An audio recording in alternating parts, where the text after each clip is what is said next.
Hello दोस्तों। H foundation Bhilwara के YouTube channel पे आपका स्वागत है। हम फर्स्ट चैप्टर की सीरीज में लगभग हम काफ़ी टॉपिक कवर कर चुके हैं। अब उसके आने वाले जो टॉपिक है वो हम इस वीडियो में कवर करेंगे। अगर हम देखें तो हमने जो आपके फर्स्ट और सेकंड वीडियो था उसमें हमने लगभग आपके रासायनिक परिवर्तन, ठीक है, फिर हमने पढ़ा था रासायनिक अभिक्रिया और फिर हमने पढ़ा था रासायनिक समीकरण। और फिर हमने उसमें रासायनिक अभिक्रियाओं में भी दो अभिक्रियाएं पढ़ ली थी। एक हमने संयोजन अभिक्रिया पढ़ ली थी आपके, एक आपके पढ़ ली थी अपन ने संयोजन अभिक्रिया, ठीक है। दूसरी हमने पढ़ी थी उसके अंदर वियोजन अभिक्रिया। वियोजन अभिक्रिया को हम अपघटन अभिक्रिया भी कहते हैं, ठीक है। और इसी के अंदर हमने तीन अभिक्रियाएं पढ़ी थी, जिसमें से पहली पढ़ी थी आपने उष्मीय अपघटन, दूसरी पढ़ी थी प्रकाशीय अपघटन और तीसरी पढ़ ली थी आपने विद्युत अपघटन। तो यहाँ तक हम कवर कर चुके हैं पहले की दो वीडियो में। आज हम अपने अलग तरह की अभिक्रिया पढ़ेंगे। आज जो आपकी अभिक्रिया हम पढ़ेंगे इसमें तो वो आपके होगी विस्थापन अभिक्रिया। विस्थापन अभिक्रिया, ठीक है। तो अगर हम पहले नंबर इस अभिक्रिया में विस्थापन का मतलब समझे तो विस्थापन का मतलब क्या होता है। विस्थापन का मतलब ये होता है कि अगर कोई चीज पहले से पड़ी है और उस जगह कोई व्यक्ति आए और उस जगह को हटा देवे या उस वस्तु को वहां से हटा देवे और खुद वहां पे बैठ जाए, तो हम बोलेंगे कि वहां पे क्या हो गया, वो विस्थापित हो गया। जैसे अब एक सिंपल एग्जाम्पल समझते हैं कि मान लो आपके पास ये ए है और यहाँ पर है बी और सी।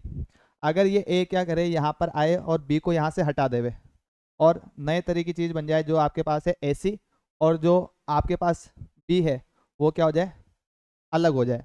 तो आप यहाँ देखोगे कि ए ने क्या किया, बी की जगह ले ली। तो बी की जगह जो ये ले रहा है उसमें अपन बोल सकते हैं कि विस्थापित हो गया।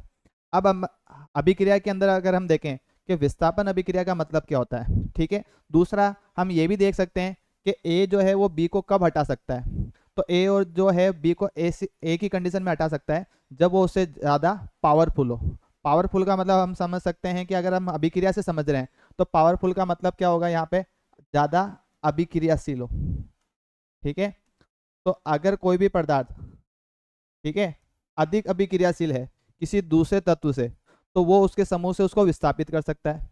जैसे अगर ये अधिक क्रियाशील है तो ये क्या करेगा, बी को यहाँ से विस्थापित कर देगा और बी को विस्थापित करके क्या कर देगा, खुद यहाँ पे इसकी जगह ले लेगा, ठीक है। पर अगर ये अभिक्रियाशील नहीं है किसकी तुलना में, बी की तुलना में, तो हमको अभिक्रिया देखने को नहीं मिलेगी। तो नॉर्मली अगर हम डेफिनेशन समझे इसकी कि विस्थापन अभिक्रिया का मतलब क्या होता है, तो विस्थापन अभिक्रिया को हम सिंपल डेफिनेशन ये लिख सकते हैं कि ऐसी अभिक्रिया जिसमें अधिक क्रियाशील तत्व कम क्रियाशील तत्व को उसके समूह से विस्थापित कर दे। डेफिनेशन क्या बनेगी कि एक अधिक क्रियाशील तत्व, अधिक क्रियाशील तत्व, क्रियाशील तत्व कम क्रियाशील तत्व को, कम क्रियाशील तत्व को उसके समूह से विस्थापित कर दे, उसके समूह से विस्थापित कर दे,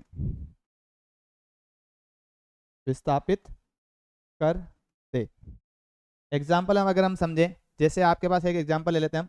आपके पास है CuSO4 कॉपर सल्फेट, और कॉपर सल्फेट के रिएक्शन जब हम फेरस के साथ कराएंगे Fe के साथ, तो क्योंकि Fe जो है अधिक क्रियाशील तत्व है, वो क्या करेगा यहाँ पे, वो यहाँ पे आपके जो कॉपर है उसको यहाँ से विस्थापित कर देगा और विस्थापित करके क्या बनाएगा, FeSO4। क्या बनाएगा यहाँ पे, FeSO4। और कॉपर जो है विस्थापित होकर क्या हो जाएगा, अलग हो जाएगा, ठीक है। और एग्जाम्पल देख लेते हैं हम। जैसे आपके पास यहाँ पे हम एग्जाम्पल ले लेते हैं FeSO4 ही है, और FeSO4 की रिएक्शन अगर हम Zn के साथ कराएं तो Zn क्या होगा, Zn जो है वो Fe को यहाँ पे क्या कर देगा, विस्थापित कर देगा। और विस्थापित करने पे यहाँ क्या मिलेगा आपको, आपको मिलेगा ZnSO4, और आपको जो Fe है वो यहाँ से विस्थापित होकर क्या हो जाएगा, अलग हो जाएगा, ठीक है। तो इन दो रिएक्शन से हम ये समझ सकते हैं कि जो कॉपर है वो Fe से कम क्रियाशील है, और जो फेरस है या आपका जो आयरन है वो Zn से कम क्रियाशील है। या फिर हम इसको ऐसे भी समझ सकते हैं कि इन तीनों के अंदर अगर हम देखें तो सबसे अधिक क्रियाशील आपका Zn है और सबसे कम क्रियाशील आपका क्या है, कॉपर है। तो अगर इसको इस सीरीज में लिखें तो जो आपका Fe है उससे ज़्यादा क्रियाशील कौन है, Zn, और Fe जो है वो आपके कॉपर से ज़्यादा क्रियाशील है। तो यहाँ पे हमको एक सीरीज मिलती है जिससे हम पता लगा पा रहे हैं कि कौन अधिक क्रियाशील है और कौन कम क्रियाशील है। अब इससे क्या फ़ायदा होगा, इससे यही फायदा होगा कि कोई अभिक्रिया होगी या नहीं होगी उसके बारे में हम अंदाजा लगा सकते हैं।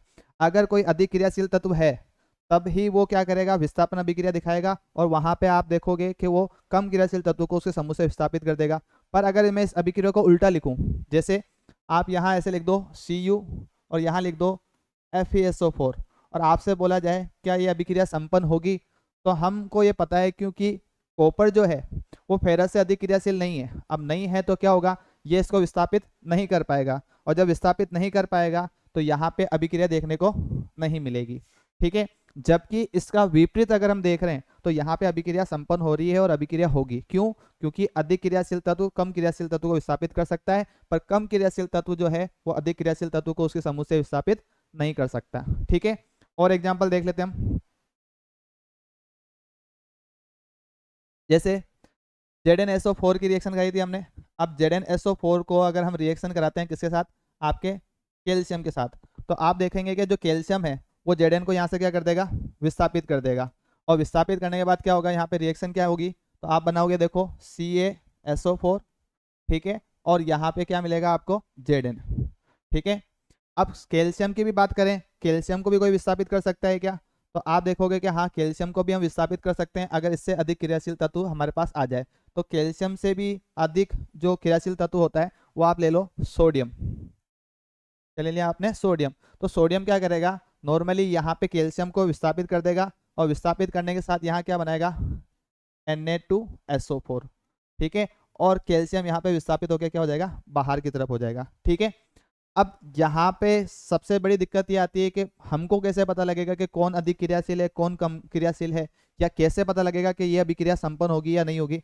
तो उसके लिए हमारे पास सिंपल सी एक ट्रिक है, अगर हम उसको याद कर लें तो हम इजीली उसको कर लेंगे। जैसे हम एक ट्रिक याद करते हैं, जैसे काशी नाथ का माली आलू जरा पी के पकाता है। मतलब एक काशी नाम का व्यक्ति था, उसने आलू पकाने के लिए किसको ढूंढा, एक माली को ढूंढा, और जो माली है वो आलू कैसे पका रहा है, फीके पकाता है। और जब वो पकाए तो उसको बोला कि भाई कौन है, कौन है, आगे आओ, आगे आओ पीटूंगा।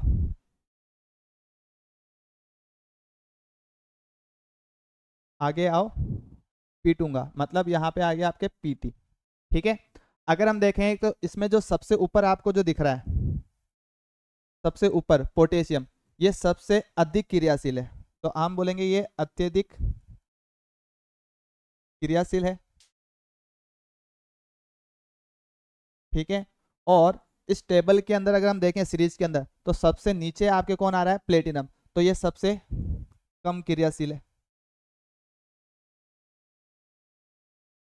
ठीक है, अब ये सीरीज जो है, इस सीरीज को हम एक नाम देते हैं, इसको हम बोलते हैं सक्रियता, सक्रियता श्रेणी। सक्रियता श्रेणी का मतलब क्या हुआ, ये हमको बताती है कि कौन तत्व कितना सक्रिय है या कितना कम सक्रिय है। जैसे आप यहाँ देखो पोटेशियम जो है वो आपके सबसे अधिक क्रियाशील है, फिर जब आप नीचे की तरफ आओगे तो सोडियम कैल्शियम मैग्नीशियम, तो इनकी क्रियाशीलता यहाँ पे क्या होती जा रही है, कम होती जा रही है, और सबसे कम क्रियाशीलता किसकी, यहाँ पे प्लेटिनम की। अब इससे क्या मदद मिलेगी हमको, जैसे हमने एग्जाम्पल लिया था कि हमारे पास क्या है, CuSO4 है, और CuSO4 की रिएक्शन हमने किसके साथ कराई थी, CuSO4 की रिएक्शन हमने कराई थी Fe के साथ। अब आप देखो कि Fe जो है, Fe इस सीरीज के अंदर ये रहा यहाँ पे, और कॉपर कहाँ पे आपके, नीचे वाली सीरीज में। तो अगर कोई तत्व ऊपर की तरफ रख रखा है हमने, मतलब वो उससे अधिक क्रियाशील है, मतलब Fe जो है वो कॉपर को विस्थापित कर सकता है। तो Fe क्या करेगा, यहाँ पे Cu को विस्थापित कर देगा, और विस्थापित करने पे क्या बनाएगा, FeSO4, और यहाँ क्या देखने को मिलेगा हमको, कॉपर जो है वो विस्थापित हो जाएगा। ठीक है, दूसरी रिएक्शन हमने और देखी थी कि हम अगर FeSO4 की रिएक्शन, FeSO4 की रिएक्शन Zn के साथ करा रहे थे, Zn के साथ। तो Zn भी इसको विस्थापित कर रहा था। कैसे पता लगा? देखो Fe के ऊपर कौन है आपके? जिंक है, मतलब जिंक जो है वो अधिक क्रियाशील है फेरस से, तो वो इसको विस्थापित कर सकता है। अब विस्थापित करेगा तो क्या बनेगा? देखो ZnSO4, और यहाँ पर Fe जो है विस्थापित होके बाहर हो जाएगा। ठीक है। ऐसे ही और एग्जाम्पल हमने क्या देखे थे कि भाई आपके पास है ZnSO4, और ZnSO4 की रिएक्शन हमने कराई थी कैल्शियम के साथ। तो कैल्शियम के साथ जब रिएक्शन कराई तो कैल्शियम ने क्या किया था? जिंक को यहाँ पे विस्थापित कर दिया। कैसे पता लगा? कि Zn के ऊपर की तरफ देखो, यहाँ पे आपके क्या आ रहा है? कैल्शियम आ रहा है। तो कैल्शियम इससे ज़्यादा क्रियाशील है, तो ये इसको विस्थापित कर सकता है, और यहाँ पे आपको क्या मिल जाएगा? CaSO4, और आपको मिल जाएगा यहाँ पे बाहर की तरफ Zn विस्थापित हो जाएगा। ठीक है। तो इस तरह से हम आराम से पता लगा सकते हैं कि कौन तत्व जो है वो अधिक क्रियाशील है और कौन कम क्रियाशील है, और विस्थापन अभिक्रिया को भी हम आसानी से समझ सकते हैं। एग्जाम में जो आता है वो आपके किस तरह से आता है? आपको कोई अभिक्रिया दे देगा, और अभिक्रिया देने के बाद पूछेगा ये किस प्रकार की अभिक्रिया है। तो आपको ये ध्यान रखना है कि जब भी विस्थापन अभिक्रिया की बात करेंगे तो आपके एक तो यहाँ पे होगा सिंगल कोई तत्व होगा, एलिमेंट होगा, और यहाँ पर जो है वो हमेशा ग्रुप में होगा। ठीक है। और वापिस इसी तरह से आपको देखने को मिलेगा कि एक तो ग्रुप में मिलेगा और एक क्या मिलेगा? सिंगल मिलेगा। तो इससे हम पता लगा पाएंगे कि अगर कहीं ऐसा हो रहा है कि जहाँ पे एक सिंगल एलिमेंट ग्रुप में से या इसके समूह में से किसी को हटाकर एक नया ग्रुप बना रहा है और खुद विस्थापित हो रहा है, बाहर जा रहा है, तो हम उसको किसके अंदर रखेंगे? विस्थापन अभिक्रिया के अंदर। ठीक है। तो इस तरह से हम आसानी से विस्थापन अभिक्रिया को समझ सकते हैं। ठीक है। अब इसके बाद अगर हम बात करें कि डेफिनेशन हमने समझ ली थी,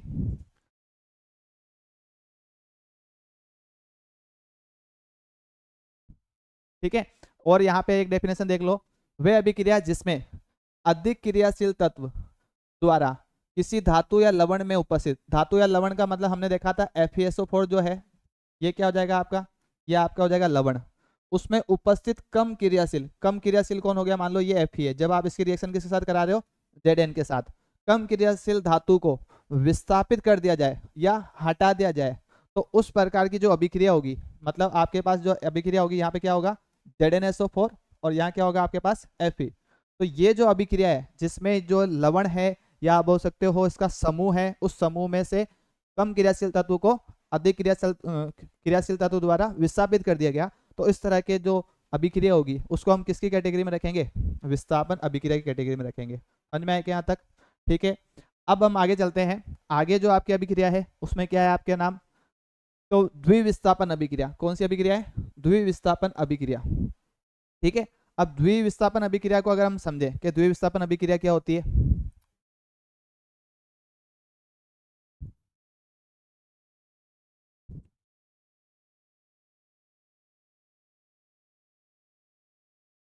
ठीक है, तो द्विविस्थापन अभिक्रिया को अगर हम समझे तो पहले नंबर हम थोड़ा सा कुछ बेसिक पढ़ते हैं। जैसे आपको पता होगा ये आपके पास जो है Na+, ठीक है, और ये मान लो आपके पास क्या है? Cl-। तो नॉर्मली हम बोलते हैं कि जो प्लस वाले आवेश वाले होते हैं या माइनस वाले, इनको हम एक वर्ड बोल देते हैं आयन। क्या नाम बोलते हैं इनको? आयन। मतलब ऐसे पदार्थ जिन पे कोई ना कोई आवेश हो, तो उन पदार्थ को हम किस कैटेगरी में रखते हैं? आयन की कैटेगरी में रखते हैं। ठीक है। अब जिस पे प्लस होता है उसको तो हम बोल देते हैं धनायन, ठीक है, और जिस पे माइनस होता है उसको आप क्या बोल देते हो? ऋणायन। ठीक है। तो धनायन और ऋणायन की बात करें तो धनायन और ऋणायन दोनों मिलके एक ग्रुप बनाते हैं जिसको हम एक बोल देते हैं आयन। अब यहाँ पे हमारे अगर एक चीज समझे कि यहाँ पे अभिक्रिया क्या है, कि वह अभिक्रिया जिसमें दो अलग अलग अभिकारकों में उपस्थित आयनों का किसका आदान प्रदान होगा? यहाँ पे आयनों का आपस में आदान प्रदान हो जाए या विनिमय हो जाए, तो उस अभिक्रिया को हम बोलेंगे द्विविस्थापन। अब डेफिनेशन समझने में तो थोड़ा हार्ड लग रहा है, पर अगर हम इसको एग्जाम्पल से समझेंगे तो आपको बहुत इजीली समझ में आ जाएगा। तो देखते हैं इसके एग्जाम्पल। जैसे आपके पास जैसे एक एग्जाम्पल ले लेते हैं हम। आपके पास है बेरियम क्लोराइड, और यहाँ पर है आपके पास सोडियम सल्फेट। ठीक है। अब यहाँ पे देखो कि जो हम द्विविस्थापन के एग्जाम्पल लेंगे उसमें आप ये जरूर देखना कि जो भी आप अभिकारक ले रहे हो वो एक्चुअल में किसमें है आपके? देखो तो आपके ग्रुप में है। जैसे बेरियम क्लोराइड, सोडियम सल्फेट, ऐसा नहीं है कि यहाँ पे कोई सिंगल एलिमेंट है। ठीक है। ये कहाँ काम आएगा? तो अभिक्रिया को पहचानने में भी हमारे काम आएगा। ठीक है।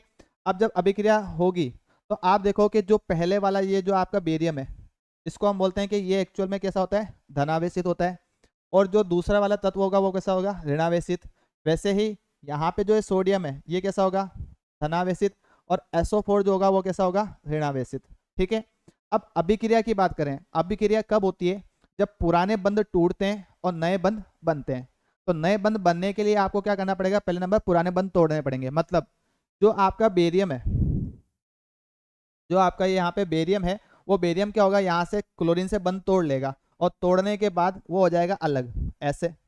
ठीक है, अब क्योंकि बेरियम की वैलेंसी +2 होती है तो हम इसको लिख देते हैं +2, और क्लोरीन भी टूट के अलग हो जाएगा तो क्या हो जाएगा, Cl-। वैसे ही यहाँ पर भी देखें तो सोडियम भी क्या होगा, SO4 से टूटेगा तो क्या बनेगा, Na+, क्योंकि सोडियम की वैलेंसी 1 होती है इसलिए प्लस, और SO4 भी टूटेगा तो क्या बनाएगा, SO4-2। अब पुराने बंध तो टूट गए, नए बंध जब की बात करें तो नए बंध में क्या होगा कि जो बेरियम है जो प्लस वाला है वो अब माइनस वाले से साथ जुड़ना चाहेगा, पर किसी दूसरे अभिकारक के। ठीक है, वैसे ही यहाँ पे देखें तो जो आपके Na+ है वो भी किससे जुड़ना चाहेगा, आपके माइनस वाले से। तो आप देखोगे जब यहाँ अभिक्रिया होगी तो बेरियम किससे जुड़ रहा है, सल्फेट के साथ, तो आप लिख दो Ba और यहाँ लिख दो SO4। बेरियम की वैलेंसी कितनी है, 2, SO4 की भी कितनी है, 2। तो हमने पहली क्लास में पढ़ा था कि फॉर्मूले कैसे बनाते हैं, तो जब अगर आपके सेम नंबर आ जाए नीचे तो आप इसको कैंसिल करके सीधा क्या लिख सकते हो, BaSO4। तो यहाँ आपके पास क्या मिलेगा, BaSO4। ठीक है, फिर आप देखोगे Na जो है वो Cl के साथ जा रहा है, तो आप देखोगे कि Na जो है उसकी वैलेंसी भी 1 है और Cl की भी कितनी है, 1 है। तो आप जब देखोगे नीचे सेम है तो आप डायरेक्ट लिख सकते हो NaCl। तो क्या बना यहाँ पे, NaCl। अब यहाँ आप देखो कि जो क्लोरीन के साथ पहले बेरियम था, अब क्लोरीन के साथ कौन रह गया, सोडियम। दूसरा आप देखो पहले जब SO4 के साथ सोडियम था, अब SO4 के साथ कौन आ रहा है, SO4 के साथ आपके बेरियम है। तो मतलब यहाँ पे हुआ क्या, हुआ यहाँ पे ये है कि यहाँ पे जो आयन थे आपस में, पहले सल्फेट के साथ क्या था, सोडियम, अब सल्फेट के साथ बेरियम आ गया। पहले क्लोरीन के साथ आपके कौन था, बेरियम, अब क्लोरीन के साथ कौन आ गया, आपके सोडियम। तो एक्चुअल में जो आयन थे उन्होंने अपनी जगह बदल ली। अब जगह बदल ली कैसे, ये एक दूसरे से एक्सचेंज हो गए, आदान प्रदान हो गया यहाँ पे। तो आप यहाँ देख रहे हो कि बेरियम और सोडियम ने अपनी जगह बदल ली और यहाँ पे एक नए तरह का क्या बना दिया, आपके यौगिक बना दिया या कंपाउंड बना दिया। तो आप यहाँ पे इस अभिक्रिया को किसके अंदर रखोगे, फिर द्विविस्थापन। मतलब यहाँ पे 2 बार विस्थापन हुआ। आप बोल सकते हो कि सोडियम ने बेरियम को विस्थापित किया और बेरियम ने किसको विस्थापित किया, सोडियम को विस्थापित किया। क्योंकि 2 बार विस्थापन हुआ इसलिए आपने इसको एक नाम और दे दिया कि द्विविस्थापन। तो नॉर्मली हम इसकी डेफिनेशन से भी बोल सकते थे कि ऐसी अभिक्रिया जिसमें 2 बार विस्थापन हो तो उसे क्या कहेंगे, द्विविस्थापन अभिक्रिया। या फिर हम कहें कि अभिकारकों के मध्य, ये आपका पहला अभिकारक, ये दूसरा अभिकारक, अभिकारकों के मध्य अगर आयन का आदान प्रदान हो जाए तो भी आप उसको क्या बोलोगे, द्विविस्थापन अभिक्रिया बोलोगे। ठीक है, तो इस तरह से ये द्विविस्थापन भी अभिक्रिया होगी। इसके और एग्जाम्पल देख सकते हैं हम। ठीक है, एक एग्जाम्पल और देख लेते हैं, जैसे BaCl2 बेरियम क्लोराइड, और यहाँ पे ले लेते हैं आपके पास जिंक सल्फेट। ठीक है, अब यहाँ पे आप देखो कि आयन, सल्फेट के साथ आयन कौन है, Zn है, और क्लोरीन के साथ कौन है, आपके बेरियम है। आप जब देखोगे अभिक्रिया होगी तो क्या होगा, Ba तो आ जाएगा Zn की जगह पे और Zn आ जाएगा Ba की जगह पे। तो क्या हुआ यहाँ पे, पहली बार विस्थापन यहाँ पे, दूसरी बार विस्थापन यहाँ पे, तो 2 बार विस्थापन हुआ। आप किसके अंदर रखोगे इसको, द्विविस्थापन। क्या बनेगा, तो देखो बेरियम जब सल्फेट के साथ जाता है तो बनाता है BaSO4, और जब ZnCl के साथ जाएगा तो Zn जो है उसकी वैलेंसी कितनी होती है, 2, Cl की वैलेंसी कितनी होती है, 1। तो क्या बनेगा आप बताओ, तो ZnCl2 बनेगा। तो क्या बन जाएगा यहाँ पे, ZnCl2। तो इस तरह से हमको ये अभिक्रिया मिल जाएगी। ठीक है, और भी एग्जाम्पल हो सकते हैं, जैसे पोटेशियम आयोडाइड, और आप ले सकते हो लेड क्लोराइड। ठीक है, अब इसके अंदर अगर अभिक्रिया देखें हम तो क्या होगा, तो जो Pb है वो आ जाएगा आपके K की जगह पे, और जो K है वो आ जाएगा आपके Pb की जगह पे। तो K की वैलेंसी 1 होती है और वो किसके साथ जा रहा है, Cl के साथ, इसकी वैलेंसी भी कितनी होती है, 1। तो क्या मिलेगा आपको, KCl। और Pb जो है I के साथ आएगा, तो Pb जो है उसकी वैलेंसी होती है 2 और I की वैलेंसी कितनी होती है आपके, 1, यह संयोजकता। आप इसको क्रॉस करा के देख लो क्या बनेगा, PbI2। ठीक है, तो यहाँ पे हम एक कॉमन चीज ये देख रहे हैं कि यहाँ पे जो अभिकारक है वो भी समूह में है, ये भी समूह में, ये भी समूह में, और इनके जो उत्पाद है वो भी समूह में है।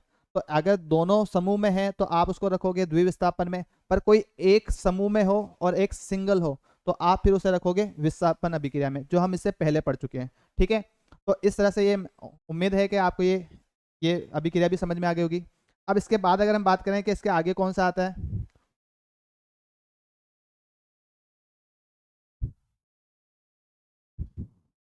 ठीक है। अब देखो, अगर हमने पढ़ा था द्विविस्थापन, तो द्विविस्थापन में ही आपके एक और एग्जाम्पल आता है जिसको अपन बोलते हैं अवक्षेपण अभिक्रिया। क्या बोलेंगे? अव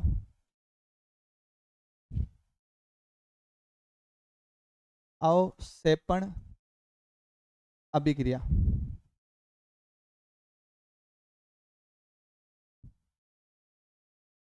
अवक्षेपण अभिक्रिया। अब अवक्षेपण अभिक्रिया को समझने से पहले हम इस शब्द को समझते हैं कि एक्चुअल में ये शब्द का मतलब क्या है। अवक्षेपण, अवक्षेपण की अगर बात करें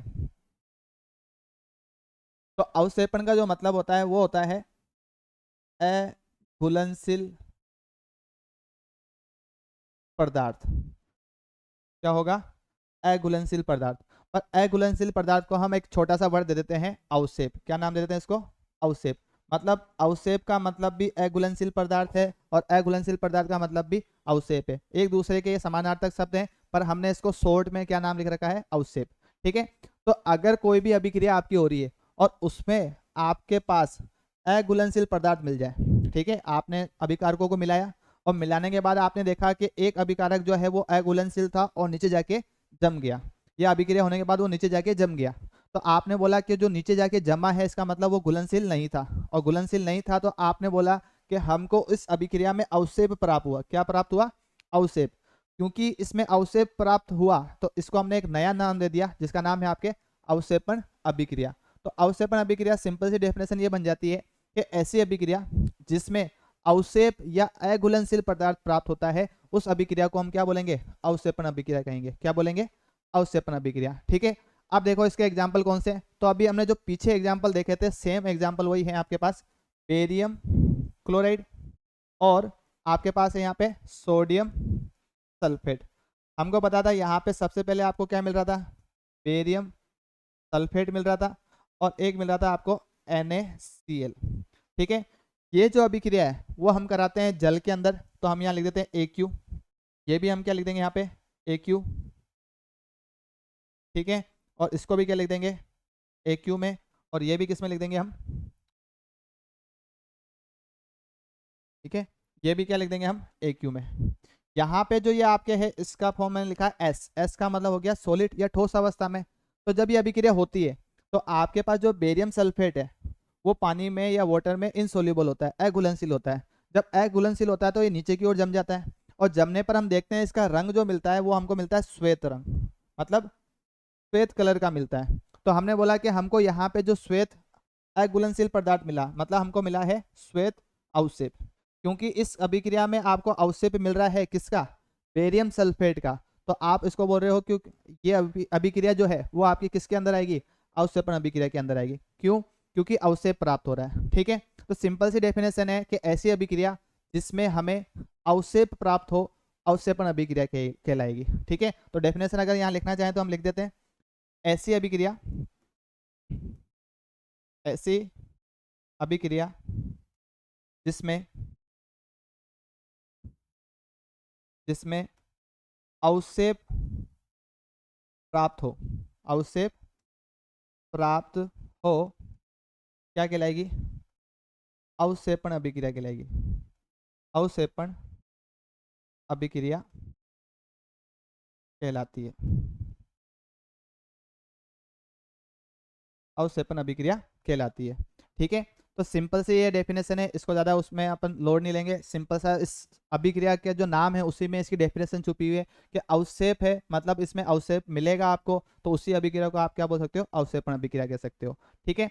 अब आगे बात करें हम कि इसके बाद जो आपके पास जो अभिक्रियाएं हैं और कौन कौन सी है, तो इसके बाद हम पढ़ेंगे एक तो है आपके उपचयन या अपचयन। ठीक है।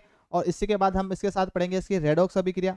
फिर आपके पास जो अगला टॉपिक आएगा उसमें आएगा आपके विकृत गंधिता और एक आपके आएगा संसारण। मतलब नॉर्मली हम देखें तो मेनली इस चैप्टर के अंदर हमारे पास 4 टॉपिक और बचे हैं जो हम अगली वीडियो में कवर करेंगे।